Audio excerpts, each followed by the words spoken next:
সতীর জনি মুদ্রা কামরূপে নীলাচল পাহাড়ে পতিত হয়। সেই সময় হতে দেবী কামাখ্যা আজ অবস্থান করেন নীলাচলে। সাধক তথা পূজারী কেন্দুকলাইয়ের ভক্তিতে তুষ্টা কামাখ্যা প্রত্যহ আরতির সময় স্বয়ং অবতীর্ণ হয়ে গর্ভগৃহে আরতির তালে তালে নৃত্য করতেন। গর্ভগৃহের দরজা বন্ধ থাকত, কিন্তু তার নুপুরের আওয়াজে সমগ্র মন্দির ভরে যেত। কেন্দুকলাইয়ের বারণ সত্ত্বেও রাজা নিজের ইচ্ছায় দেবী দর্শন করার ইচ্ছা প্রকাশ করেন।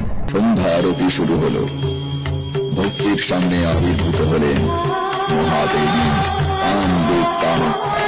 জয় কামেশ্বরী চামুণ্ডী, জয় ভূতাপহারিণী, জয় সর্বগতি দেবী কামেশ্বরী নমস্তুতে। এদিকে মন্দিরের উত্তরের গবাক্ষের এক পাশে লুকিয়েছিলেন মহারাজ অন্তর্যামী। তৎক্ষণাৎ ধারণ করলে রুদ্র মূর্তি। তৎক্ষণাৎ দৃষ্টি হারালেন রাজা। মহারাজের দিকে রোষ দৃষ্টি নিক্ষেপ করে বললেন, এই মুহূর্তে নীলাচল পরিত্যাগ কর। তুই বা তোর বংশধর কখনো এই পিঠে আসবি না। যদি ভুলেও কখনো আসিস, এই পাহাড় আরোহণ করা মাত্র বংশে নির্বংশ হবি। কেন্দুকলাই মায়ের চরণে আছড়ে পড়া মাত্রই ক্ষমা প্রার্থনা করে। দেবী তাকে পাথরে পরিণত করেন এবং পাদপদ্মে স্থান দেন। রাজা অভিশাপদগ্ধ হয়ে ব্যথিত চিত্তে ফিরলেন দেশে।